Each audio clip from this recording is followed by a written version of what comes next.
Well, hi everyone, and a warm welcome back. I want to start off today, as always, by thanking the patrons of the channel. And this week we've been joined by Ryan, who's now a patron of the channel. So thank you, Ryan. There are benefits, of course, to becoming a patron, especially for the top level patrons who will soon be receiving some more free gifts along with the special offers they already get. So today we're returning to the interior of the car. We've not done any videos on the interior for a little while, and there's just a couple left to do. Today's video is going to be on carpet removal, and after that the interior of the car is pretty much going to be a bare shell, and that will then lead us on to the next video I'll do, which will be identification of all the key components within the car. Once that's done, we'll then do a video on restoration techniques. And then, of course, we'll start on a series of videos of reassembly of the car. So, right, restoration, assembly, start.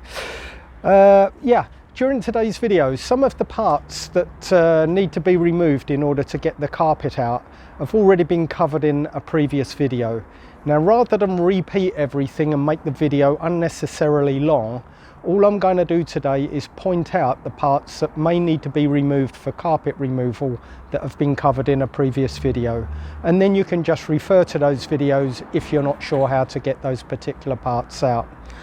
I also want to mention that today's car that we're doing this video on is Michelle's old car from the forum. It's not been looked after very well. There's quite a few bits and pieces in it that are broken or are not necessarily the right screws and stuff. Wherever possible, I will point out any parts that are wrong or broken, so you can you know, still know what you're doing when it comes to doing the job on your car. That's pretty much it, I think. So let's have a look at the tools. Not very many tools you're going to need today. The usual Phillips screwdriver. You're going to need a pick tool, a good metal one.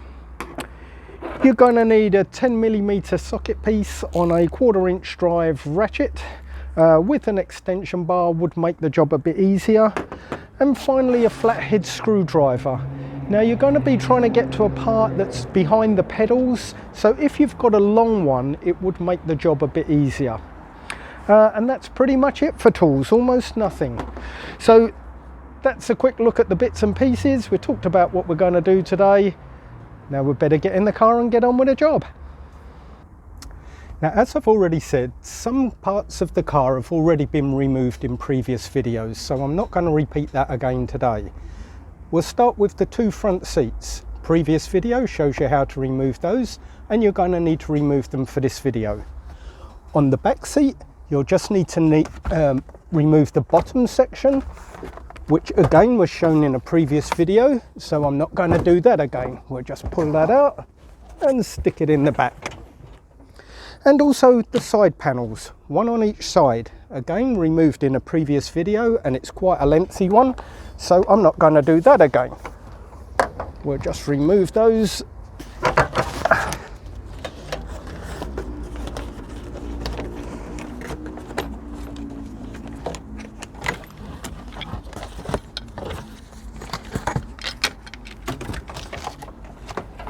And that saved us a whole bunch of time. Oop. Like so. It also gives us room for Mitch to get in to help with the filming. Now, we are going to have to remove these side covers, but I'm not going to remove them at this point because it reveals some sharp metal. So we're going to start from the middle of the car and work our way out. It's a mirror image on both sides for everything. So we'll start in the middle.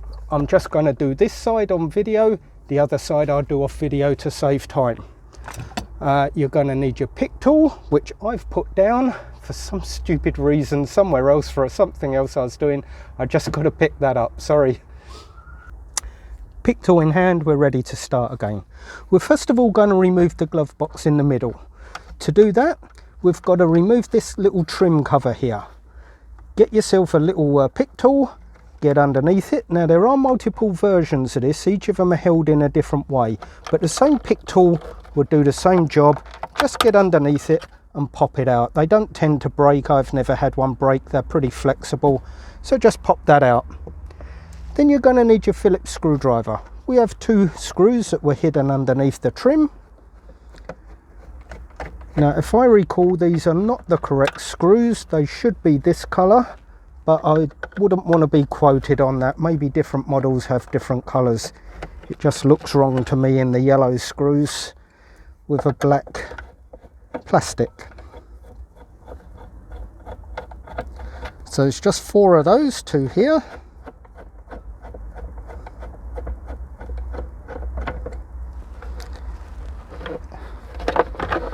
And then we can remove that box out of the way. In fact, I'll throw those screws in there so I know where they are, and throw that over the back. Now of course, as we start removing stuff here, you're going to see boxes all over the place like this here, and you're probably, as I've seen on so many forums, people were asking questions, what are all these boxes? Once the carpet's removed, we're planning on doing another video with a completely bare interior, showing all of the boxes that are there and where they're wired to. So that'll be in a future video. For now, we're just doing the carpet. So the next thing we need to remove are these side panels here, 1 on each side, both done pretty much the same way. And again, these were covered in a previous video. You've got a simple screw here, which should have a cover over it, but these ones are missing.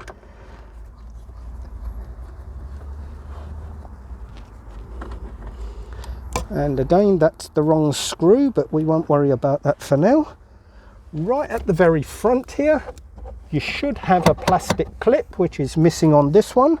So this simply just pulls out. Actually, I'll show you on that one as well. It's actually a plastic, almost a popper type thing that just pushes straight through. So that's screw out. This one, as I say, is missing on the end here. And then on the front, usually these will just pop out. Once you've popped that first one, you can slide it back or forth normally to reveal the second one. This one's not coming. God knows what's behind here. The popper was jammed. So that then comes out. And then I'll do the same on this side to pop that out. The one we did on video for removal of these, I believe all the parts were correct, so you will see exactly how to do that. Now for the next one. I'm back outside. We've got this piece of plastic trim here. Again, Phillips screwdriver, which I left over here. That's in there. Now of course, you may have noticed this piece of wire here. This isn't standard, so if you don't have it on your car, don't panic, you're a lucky one. This is some add-on that someone's put on. I have no idea what it was for.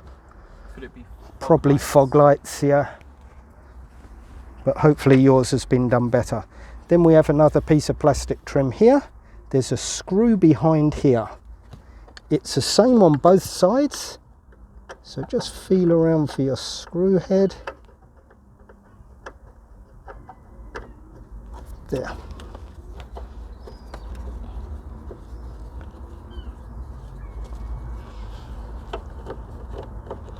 Now when we do the reassembly videos, I will go through all of the screws. Oh, I dropped that somewhere. Oh, it's gone into a little pocket there. We'll get that in a minute. In the reassembly videos, we're going to be covering all of the nuts, bolts and screws, how to restore them, get them to look like new again, and what sizes and measurements and everything they all need to be, so it all looks like an original factory car again. Now we're going into the footwell of the car, and for this you're going to need your 10mm socket. If you look, left or right hand drive is exactly the same, you're just the mirror image.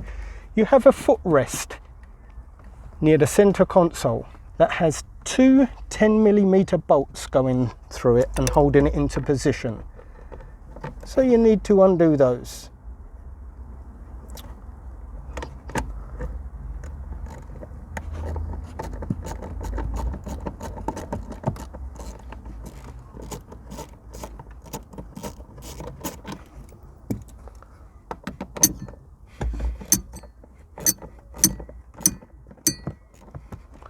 lovely add-on pedals there, look really good if you're into that sort of thing, which those of you that watch this channel know that I am not. It's got to be original for me. So that's those out the way. And then one final thing back in the footwell, right down the back wall here we have a plastic screw which requires a flathead screwdriver, and this is why I suggested get yourself a nice long one. It allows you to get in there. Now when you undo this, do not push on it, because it's plastic. It'll just keep pushing back onto the bolt that it's screwed onto, so just let it feel its own way out as you go.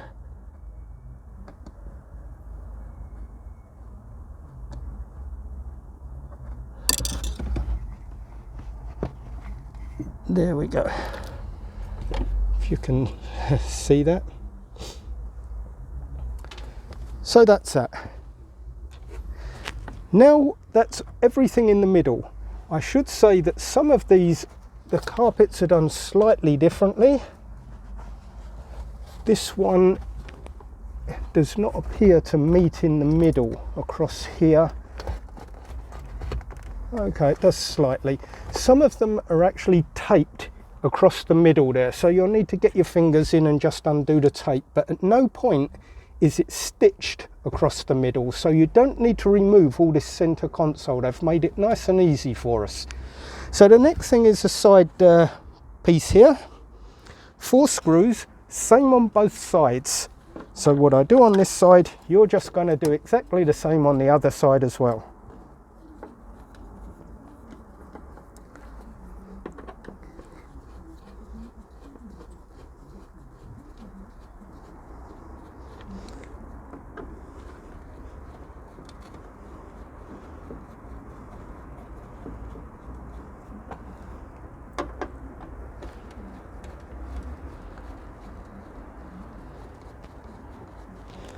Now this car is going for scrap, so I'm only going to strip this down very roughly, and you're going to see the reassembly on the black car when we get to rebuilding that.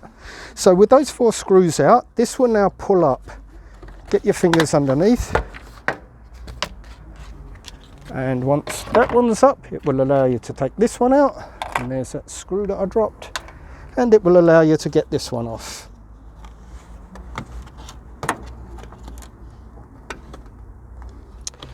I just remembered there was another screw somewhere behind here. There we go. I wondered why that wasn't coming off easy.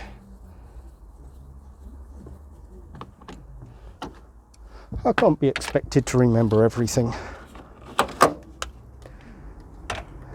That's it. Now if we repeat the same on the other side, this carpet now is ready to come out. Now it's a bit of a bulky issue. It is a help if you've got 2 people. But roughly speaking, you pull everything away from the middle. You pull everything away at the footwell end to make sure nothing's holding it. And then what you're going to do is lift at the back and tug it towards the back of the car, and you'll find the whole carpet will move. I just need to get over that side to remove the plastic trim on that side, and then we'll have a go at removing this carpet.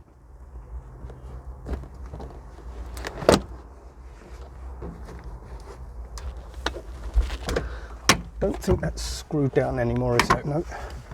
So that's that one off. That one is, hold on.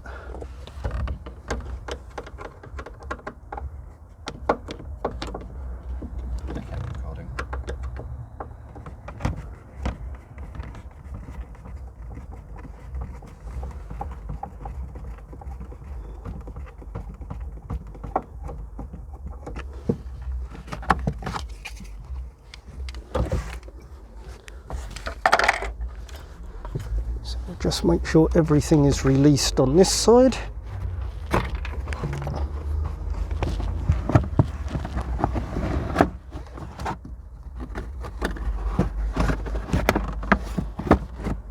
That's good.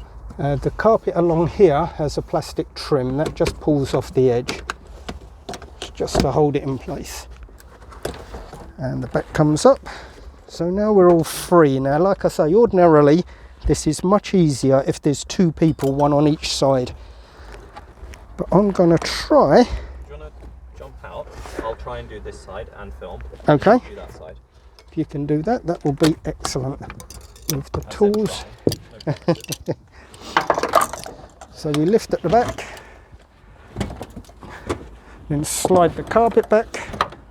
Oh, just got the seat bolt there.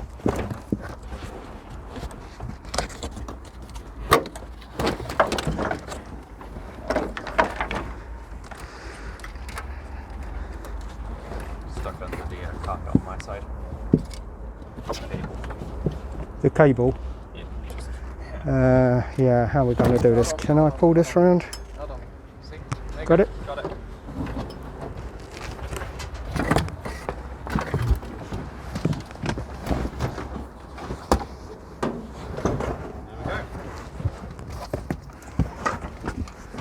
Now these carpets, I'm sure those of you that have had your car a long while will know, are really, really high grade carpets. If you buy a modern vehicle, certainly I've just bought this Dodge Ram pickup, and the carpet in that is so thin, I've got better quality carpet in my bedroom. But these are really, really good carpets. So no matter how bad they look, you can nearly always just get them professionally cleaned.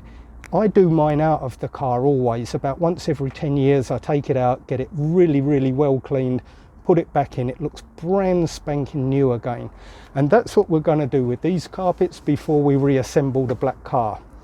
So for now, that's how you get your carpet out. We've pretty much stripped this car now. All of this stuff has been covered on other cars in other videos.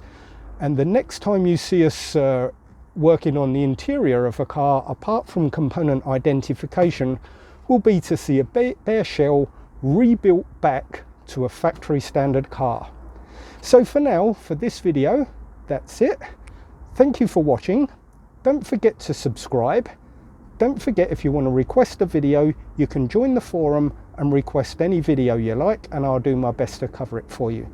Please don't request videos on the YouTube channel because I cannot monitor them on the YouTube channel. So I think that about covers it. Thanks for joining me. I hope you've enjoyed this video, and I look forward to seeing you on the next one.